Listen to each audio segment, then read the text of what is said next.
As you say, sin is inherited, and I think you know I've inherited a lot of anger and fear from my father.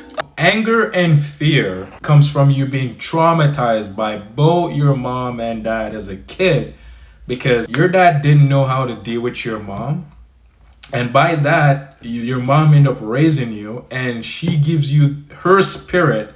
And that's why you end up being angry at your dad and also having anger because something was missing in your life, which is exactly your dad. Your dad needed to be, but your dad couldn't handle your mom. He didn't know how to deal with her because he ended up inherited the spirit of his mom.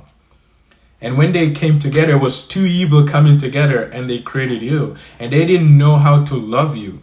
They thought they love you, but they didn't know how to actually love because they didn't work on themselves. They didn't seek God and God because God is the only true love. And if it doesn't comes from God, it's not love. It's just lies.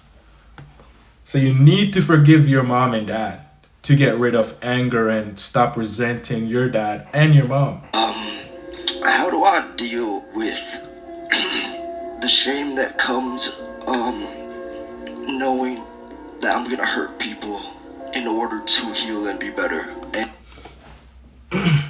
and the shame that comes with wondering how many people I'm gonna hurt? The one thing. Okay, I'm pretty sure it's going to touch on it, but I want to touch it a little bit first. The way to get rid of all these thoughts and things you think you're going to do is not to think about it. And the way to get, let's say it's over, it comes in and you can't do nothing. Sit in it and just let it happen. Don't do anything.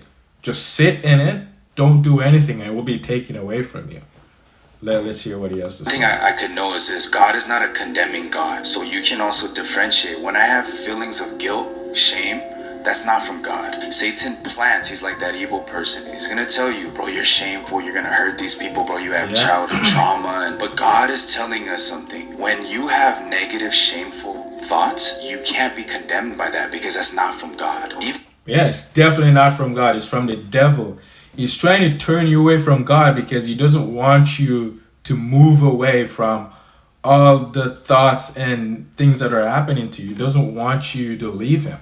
He's going to do everything possible to keep you. Even though it makes sense to us, if it's not from God, we don't have to accept it. You know, it's kind of like those people, like the street vendors, you know, the Mexican street vendors. You don't just go and be like, oh, I'm going to go buy an elote because he said it. You think about it. Yo, when's the last time I had a corn? And then based off of that thinking, we can then make a decision to go and buy it or not. Likewise, bro, when you have these shameful thoughts that come to you, you have to make a decision. Wait, I don't have to buy this. You understand? The last time I followed my thought, what did it lead me to? Oh, that's right. Shame, misery, crying, breaking down, unalive. Very true. Understand what I'm saying? Very true. And you should make a decision. Because when you think about it and it's not practical. You get up, you go to work, you take another route to get there faster. That's practical. But when you're going to go in your thoughts and think about something that's not even relevant or something that's in the future or the past, you get caught up.